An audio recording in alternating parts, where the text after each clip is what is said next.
Hi, thanks for joining us for the Family Plot, Gardening in the Mid-South. I'm Chris Cooper. It's hot and mowing your lawn is hard work. Today we're going to look at alternatives to grass. Also, most insecticides don't kill all bugs. You have to use the right one. Which one is it? That's just ahead on the Family Plot, Gardening in the Mid-South.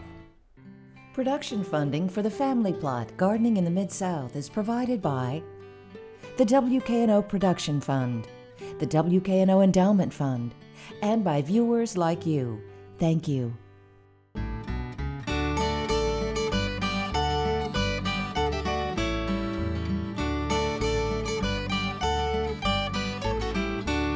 Welcome to the Family Plot. I'm Chris Cooper. Joining me today is Joellen Diamond. Ms. Joellen is the Director of Landscape at the University of Memphis. And Mr. D is here. Howdy. All right, thanks for joining us. Good to be here.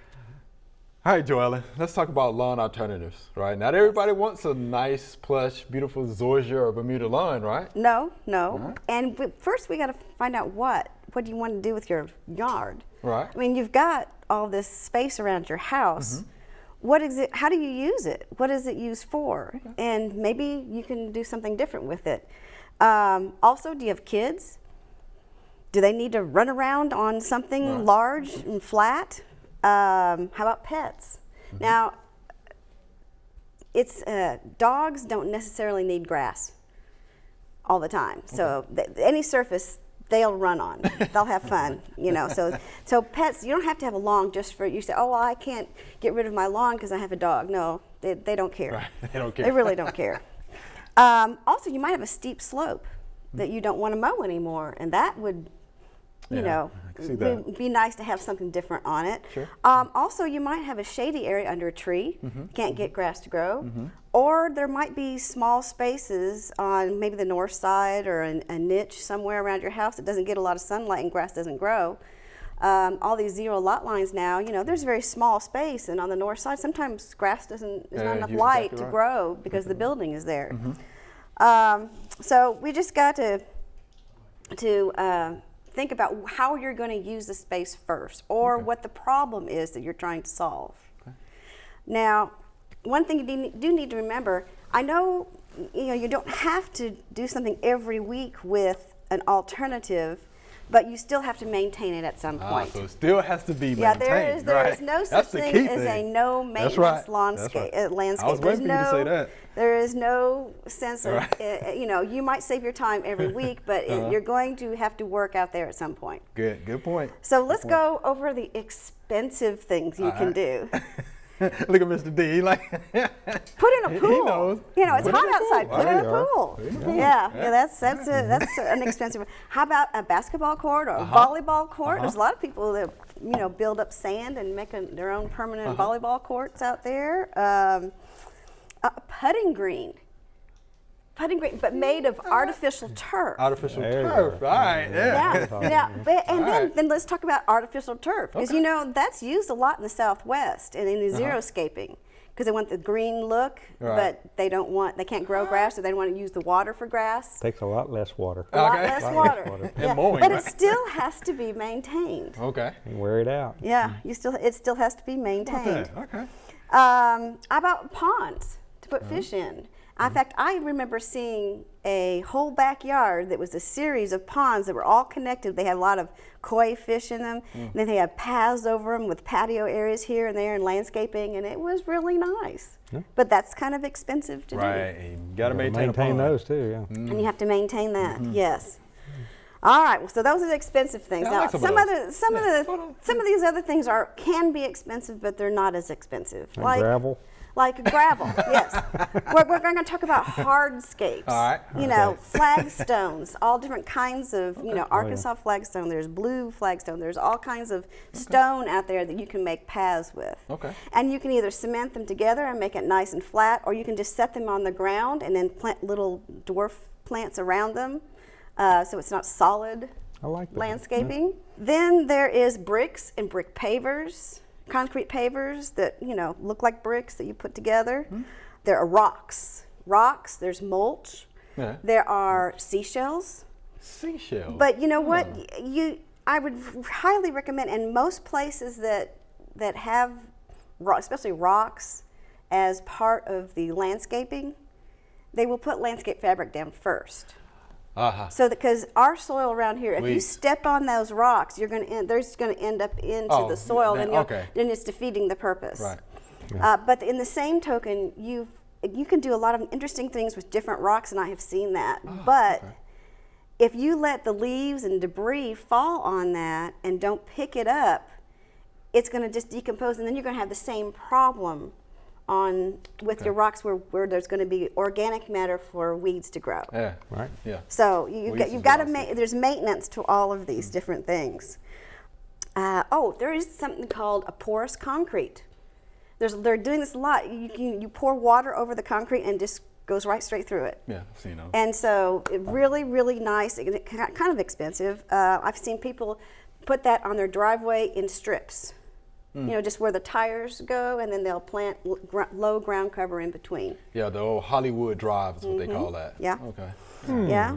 And so, but that's one way to use that. And then, of course, there's also polymers. They'll put aggregate and polymers, and it's supposed to look like concrete. So and they make stepping stones out of there's many more things out there that you can use, but hardscapes, not a plant. Hardscape.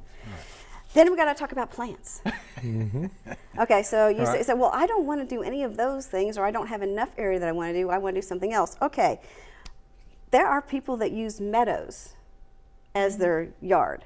Now, a lot of people have long amounts of turf to use with this.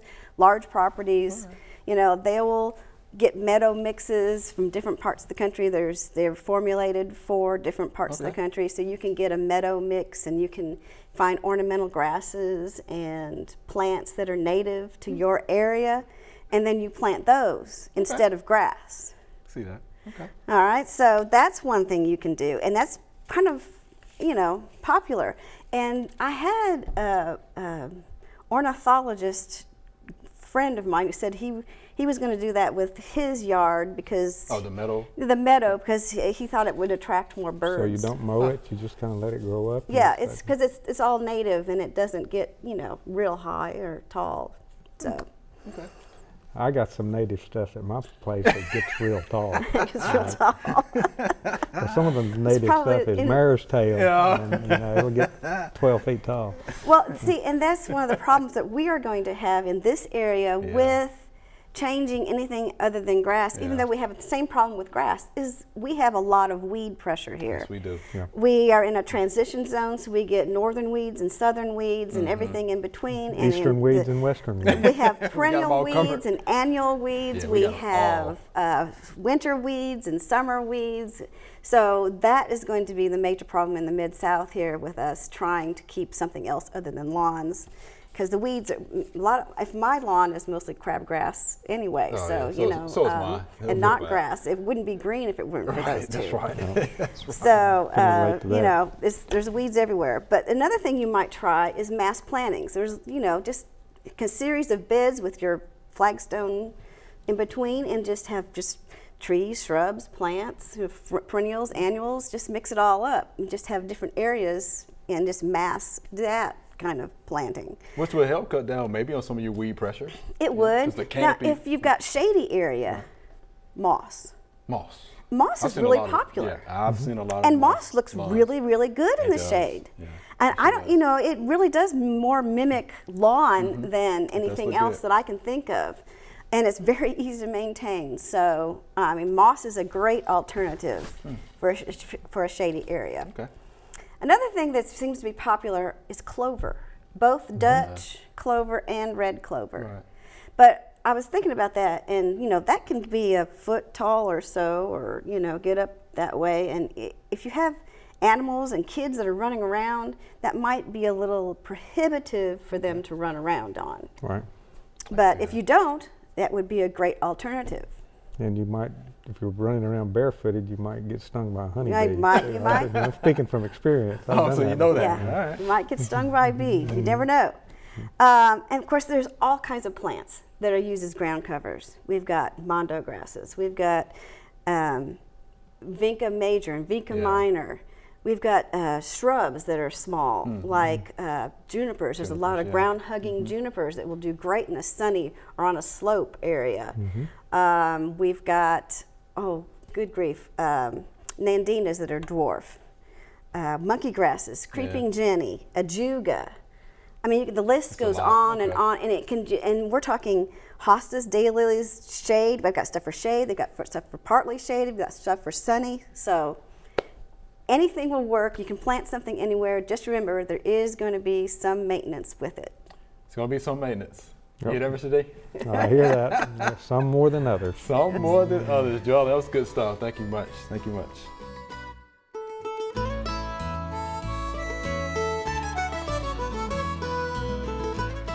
Let's talk a little bit about Kyllinga. There's a lot of Kyllinga in this lawn here. There's a little patch right here. There's some patches here. Little bitty patch that's coming up here. And this is what it looks like when it's full grown. Kyllinga is considered to be a sedge. A distinct characteristic of Kyllinga is this.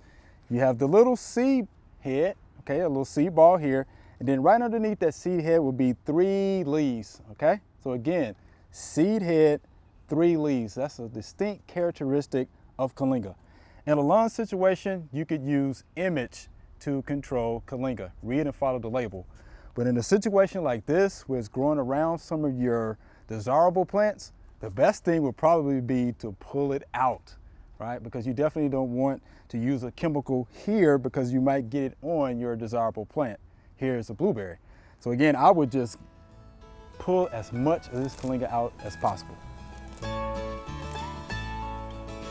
All right, Mr. D, let's talk a little bit about insecticides. Let's do. And let's start by talking about carbaryl. Carbaryl, it's a carbamate, 1-naphtha-methyl carbamate is what carbaryl is. Been around for a long time. Developed by, I think, Union Carbide in 1958. Wow. I was 3 years old. Oh, how about that? 3 years old. I still remember You it. still remember? Yeah. How about that? It is the 3rd most used insecticide in the United States. Wow. The trade name was Sevin. For years and years. It was Sevin and Sevin. And I found some Sevin somewhere a few years ago that wasn't carbaryl. And I don't know the nerve of them to do that. The nerve of them. But anyway, it is, most of the insecticides that I looked at were acetylcholinesterase inhibitors, which is, acetylcholinesterase is, has something to do with the synapse, nerve ending, allowing nerve impulses to work, and it inhibits that. So basically, it inhibits the nervous system of these critters. And these things were derived from nerve gases. Oh boy. Developed by the military organizations. Wow. But they're not the same thing. Sure. But it has the same mode of action. Acetylcholinesterase inhibitors. But it is it can be absorbed, you know, or you can ingest it. And so chewing insects, this is usually a pretty good product for chewing insects because they ingest it and then it does its thing. But very, very widely used insecticide. Insecticides are not immune to resistance. And I can remember back in my years as an extension agent, at one time, this was the most widely recommended product to use for flea control. And it got to the point where it took like 10 times more carbaryl to kill a flea than it did when they originally started using it. Right. And so I don't even think you see this recommended for flea control anymore because I think fleas are pretty much resistant to it.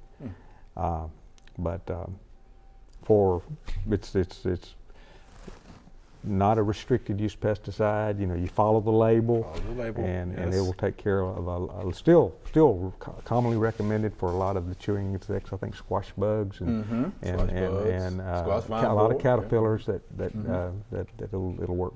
It works on a lot of it works on the caterpillars that BT takes care of too, and so that's why it's important to identify the insects because you would much rather use Bacillus thuringiensis on a caterpillar that it's effective on than to use Sevin because it is a non-selective. It will kill, you know, just most insects, including beneficials. Right. So the bees or something, that comes to mind. Right. Right. So be careful when you use it. Yeah. Follow the label and target, you know, the pest that you want to kill. Yeah, but a lot of folks use that. Mm-hmm. It's highly recommended. There's no doubt about that. Yeah. So the next insecticide, let's talk about permethrin. Permethrin, it's a synthetic pyrethroid, been around since 1973, and it mimics the chemicals the naturally occurring chemicals that derive from chrysanthemums, pyrethrum, which is a very toxic insecticide that's developed from mums. But there are a lot of synthetic pyrethroids out there. Permethrin is the one that I'm mentioning here, but there's also cypermethrin. Yeah. There's alpha cypermethrin, and there's a lot of synthetic pyrethroids out there. They are also non-selective. They will kill about anything you put on them, and so it's very important that you kind of know what your beneficials are and try to avoid using them to avoid taking out your beneficial insects. Good point. But very, very widely used pesticide. And I'm sure it attacks the nervous system like the rest of your insecticides. Right, it is also a acetylcholine inhibitor. It was, when they first used it, when permethrin was first developed, it was primarily used for humans to control scabies and lice. Nix, it's a product that when you have head lice, that you NIX that you use to take is commonly recommended. Hunters use permethrin to spray on their clothes and boots and things like that to kill ticks. Okay. And chiggers also, keep chiggers from attacking them. But in 1973, I said it's been around since 1973, but permethrin made the list of the World Health Organization's. It's considered a list of essential medicines. Wow. An insecticide the World Health Organization considers an essential medicine because of all the insect pests that carry life-threatening diseases all over the world. Insects will develop a resistance to permethrin also. It's a product. My first contact with permethrin was in insecticidal ear tags, flea collars. Okay. And I did some work with the beef industry with insecticidal ear tags. I'd ride around and use binoculars to count flies on cows, and it was really good for a while. But after a few years, the flies developed a resistance to it, and so they start using different products and mix it up a little bit. And it's important to do that. If you go to the Red Book, and UT's Red Book, and look at the different insecticides that are listed, many times you'll see a carbamate and then a pyrethroid and sometimes an organophosphate for the same insect. Mix them up. It means you got to have 3 products on the shelf, but mix them up a little bit, and that will help you not run into an insect resistance problem. Okay. So the next insecticide let's talk about is imidacloprid, Imidacloprid, which is one that we're hearing a lot about and which actually causes a little controversy. It does. It's a neonicotinoid. It's one of the neonicotinoids, and it resembles nicotine. Fipronil is a trade name. Transform is another trade name. It is a systemic insecticide. It acts as an insect neurotoxin, which also prevents the acetylcholine from transmitting impulses between the nerve synapses, and so it interferes with the nervous system like some of the other products that we talked about. It is a contact insecticide and ingestion insecticide. So they eat what you spray it on. I know it's probably one of the few products that takes care of aphids and grain sorghum, and so there's some emergency use permits out there because of it is the only product that will work on some insects out there. Now, there are some controversy out there that it's been accused of being a part of the decline in naturally occurring, native honeybees. Yeah. But there are no colony collapse disorder. Yeah, colony collapse disorder and all that from even the bee producers. But there are no native honeybees in this country. The honeybee we have is Apis mellifera. It's the European honeybee, and we brought it to this country.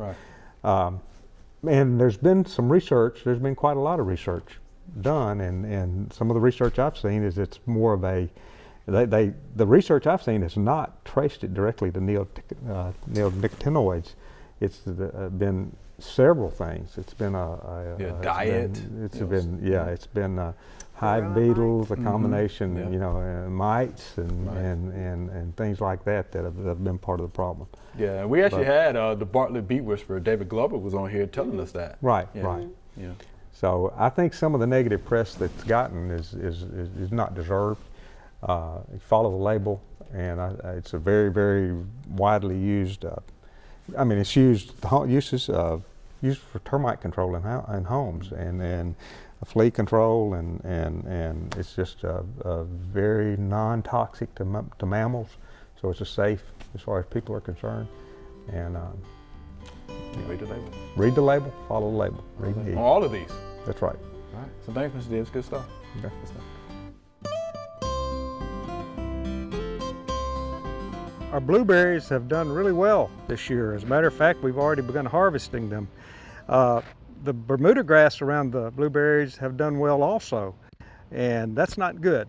We don't like our blueberries to have to compete with Bermuda grass for water and nutrients. So I have in my spray mixture a product that will kill Bermuda grass. It may take more than one application, but I'm going to treat it now and maybe come back a little bit later if the Bermuda grass is not gone and take it out. As Sethoxidem is the active ingredient. I've also included a crop oil concentrate, a methylated seed oil, as a surfactant, which is very important.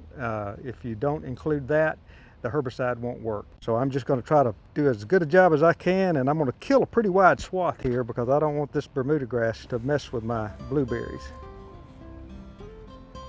That ought to do the trick. So Q&A segment, y'all ready for these? These are good questions. These are really good questions. All right, so here's our first viewer email. Do you know what this is? I think I grew it from seed, but the writing washed off. Could it be angel trumpet? And this is from Miss Kathleen right here in Memphis.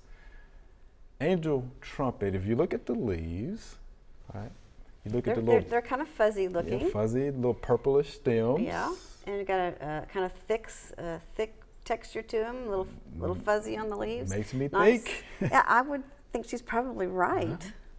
On that. Yeah, I think that's what it is. Though, if you look at the leaves, it does Yeah. look fuzzy. It has the purple stems. I think that's what that is. Miss Kathleen. So that will be your angel trumpet. Thanks for the question. Here's our next viewer email. Can you tell me if this is a fern or a pretty weed? I found it growing in a fence row on my property, and this is from Miss Sharon. So, fern or pretty weed? It's a pretty fern. It's a pretty fern, right? Yeah. All right. Yeah, lucky. She's lucky. I mean, there are native ferns around, so What do they call them? Bracken ferns or? there's so many. There's so There are many, several different ones, but it's obviously growing there and it's doing well. Looks, And it's a lot of it. and I think she's very fortunate that it's there. I wouldn't. That's a very nice fern. I like that. Yeah, so it's not bad. So it is a fern. Yeah. Yeah. Now, Sharon. of course, now a weed. Yeah, What yeah. is? A weed is a plant growing out of place. Yeah. If it's So just. if it's not where you want it, Dan? it's considered a weed. But I Yes, would, it- like you, I would want it. I would want that fern The there. fern. It's yeah, pretty. It seems like it was a lot of it, and it looked yeah, healthy It looked to very me. healthy. Yeah, so, Yeah, okay. I would so obviously encourage it it. likes the conditions that it's in. Might hand pull some of the others away and give it more room so it can spread. Okay. It's good. All right, so there you have it, Miss Sharon's pretty fern. How about that? All right, here's our next viewer email. Can you deadhead a knockout rose by cutting off a whole branchlet if every bloom on it is spent? And this is from Miss Kathleen right here in Memphis. So the old knockout Roses. rose. Oh, right? wow. I have one at home. So what do you think about that?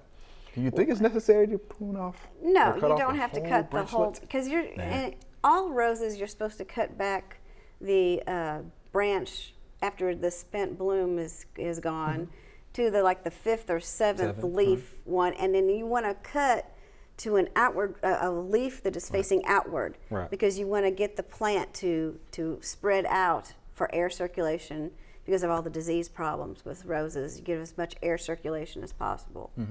So no, she doesn't have to do that. But I'm kind of curious Uh-oh. as to why there's a whole bunch of them on that particular stem. Okay. Because that reminds me of a problem that we have now called rose rosette.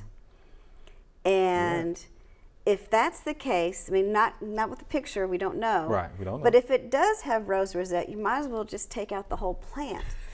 because it's never going to go away. Right. And it's a mite that vectors that, so it'll spread it around. Yeah, it's an areophyte mite. Yeah. So I don't, if you like roses and this one particular one has it, you might want to get rid of it faster so it doesn't affect the other roses you have if you have more roses. Right. And another thing too about knockout roses, and of course, again, I have one at home. They're pretty much self-cleaning. Yeah, that's why I'm curious as to why. I mean, why does it look so bad that she wants to cut it off? And that's what made me think of Rose Rosette. So there you have it, Miss Kathleen. A picture would help us out. Yeah. But yeah, we're thinking maybe Rose Rosette or something else. Right? Mm-hmm. Yeah. But if it's Rose Rosette, it has to come out. All right. So Mr. D, Joella, it's been fun. Yes, it has. All right. Remember, we love to hear from you. Send us an email or letter. The email address is familyplot@wkno.org, and the mailing address is Family Plot, 7151 Cherry Farms Road, Cordova, Tennessee 38016. Or you can go online to familyplotgarden.com. That's all we have time for today. Thanks for watching us. Is the half-hour show too short? Every week we have extra videos we post online at familyplotgarden.com. Go watch them. I'm Chris Cooper. Be sure to join us next week for the Family Plot, Gardening in the Mid-South. Be safe.